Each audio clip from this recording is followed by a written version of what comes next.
Aliyah Boston takes diplomatic stance on Fever HC, calling her WNBA's worst officiated player. When Kathy Engelbert had to announce the league is looking into officiating, it was enough to realize the extent of the concern. From Golden State to Indiana, the voices have been loud, but perhaps none more consistent than that of Stephanie White. The Fever HC, who believes the players have gotten stronger, quicker, and bigger over time, has called for a change to better suit the era. But if you ask her star post player, Aliyah Boston, she is pulling out the root of every complaint.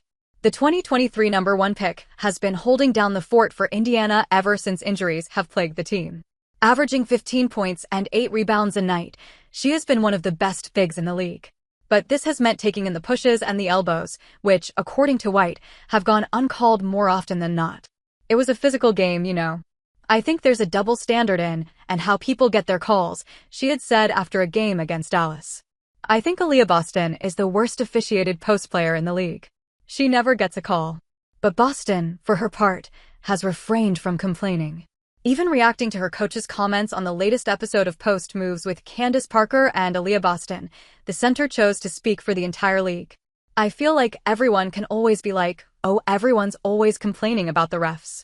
But I feel like everyone's just kind of looking for consistency. Like that's all it is. Just this week, Sabrina Ionescu expressed how the Liberty were given only 8 trips to the free throw line, tilting the game one side. On the other hand, Nafisa Collier had admitted, it's really frustrating when it's not consistent on both ends after the finals last season. Moreover, Boston herself has lived that reality often. Earlier this season, when Brittany Griner collided with her on an offensive move, there was no whistle. When a similar situation played out against the Aces with Boston on the other end, requiring a call on Jackie Young, it was the Fever center who was slapped with a foul. The frustration was evident then as she walked away, disagreeing with the refs. Moreover, this inconsistency was Boston's introduction to the league. As a rookie, Betnijah Laney Hamilton had hit her straight in the chest with her forearm. It wasn't an accident. The Fever star has revealed that it was in response to a move that had previously gone uncalled. When Nalissa Smith had screened too hard against Hamilton and she wanted a foul, the refs had said, I don't see it. So the New York star went, well, you'll see one the next time, and see they did when Boston was on the receiving end. That sentiment has stayed with the young center. Sometimes it's hard to find your groove because you're like, ooh, are they going to call that one? Ooh, but I just got the same thing down here, she added. Like, I get told don't fade away because then they're not going to call it, but then my opponent fades away, and it's like, foul 'cause you weren't A to B. And I'm like, I don't understand anymore. I don't understand. But that hasn't been the only issue that Aliyah Boston has faced this season. The 6'5" center has been one of Indiana's only constants through a sea of roster changes and injury replacements.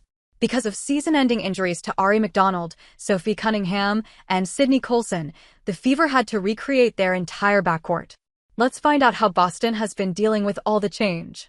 Come in and do what you do, Aliyah Boston gets candid about injuries and circumstances. Even though Indiana is a shoo-in for the playoffs, it's fair to say that its season has been a disaster thus far. Injuries ruined Caitlin Clark's sophomore year and absolutely annihilated the Indiana Fever backcourt. Colson, Cunningham, and McDonald are out for the season, and we don't know when CC is coming back. Needless to say, the season hasn't been ideal. But it has definitely been tough for the front court as well. Natasha Howard and Aliyah Boston have been balling out, trying to keep the team afloat in this time of crisis. However, it's always hard to dominate without team chemistry. There needs to be a certain level of synergy between the ball handlers and the post players, and so far, Indiana doesn't have that. Ahead of Friday's game against the Minnesota Lynx, a reporter asked AB7 about how tough the constant replacements have been. Adjusting is in the name of the game, she said, not focusing on the uncontrollables.